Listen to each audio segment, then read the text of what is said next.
Hi friends, welcome back to our channel. This is the part 2 of Civilizing the Native and Educating the Nation. So make sure you watch the part 1, so go and check that out. And after you see that, come to this video, and if you have seen that video, welcome.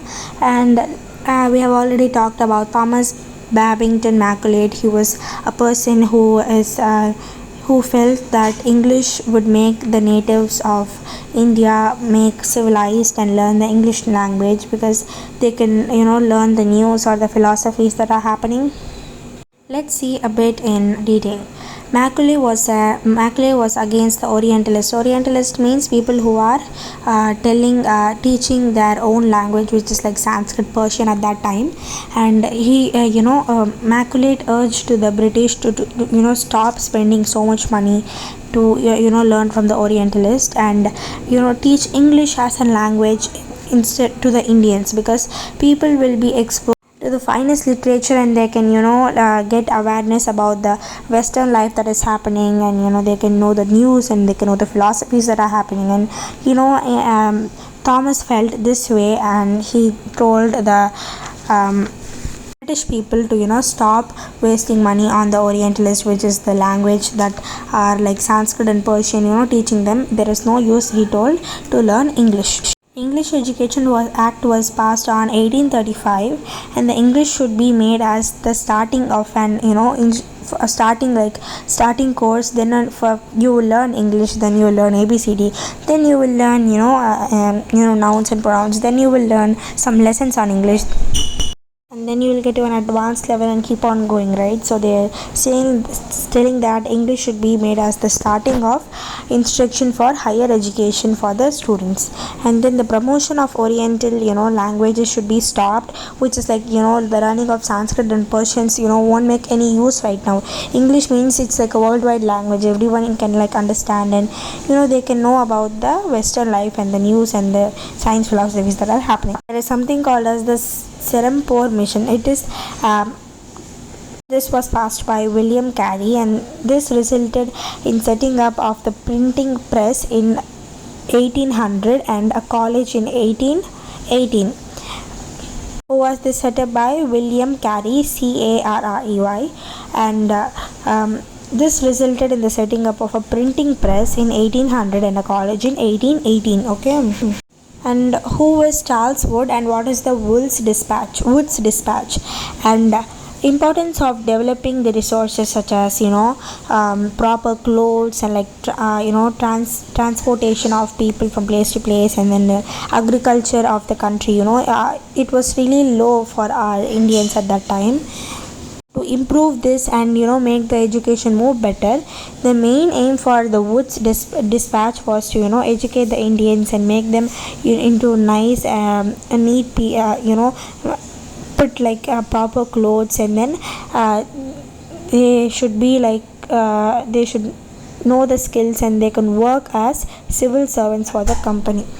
Like servants or like translators. If Indian people know English, they can translate it to the British people, and then they can be useful. Even if it's a plus point for Indian people, they're still using this, right? And let's see a fact that Charles Wood was the president of board of Charles Wood was the president of the control of East India Company.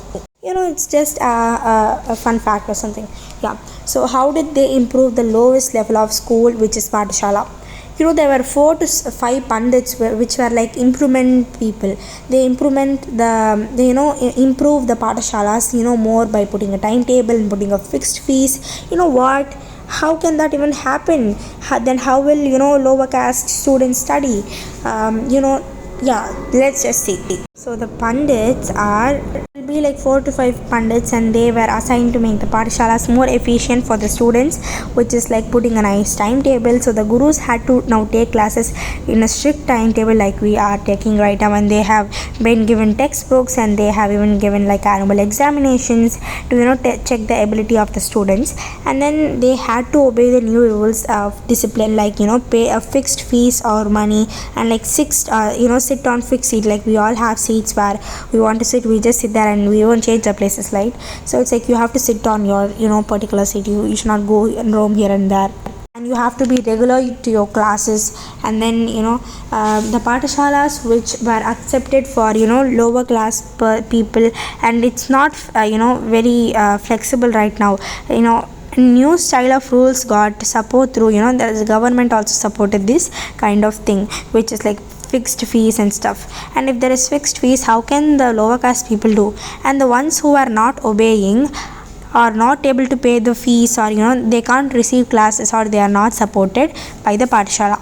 And students from poor families can no longer attend classes because of the new rules, because it's hard for them to work, and when it's like the harvest time or the normal time also don't have enough money to pay the fees. At the same time as they should be regular to the classes, they can't put leaves for the harvest time, and they have to again pay the fees, so it just does not work. Even if there are sad times, people there are they help to translate, and they are neatly dressed, and they are nice and educated native English speakers in India also. So yeah, this is the part 2. We are literally almost done with this lesson, you guys. That was so interesting. Time just went like this. And so what, James Mill, I'm just coming from the summary right now. So James Mill in 1818 wanted to promote the scientific technical learning.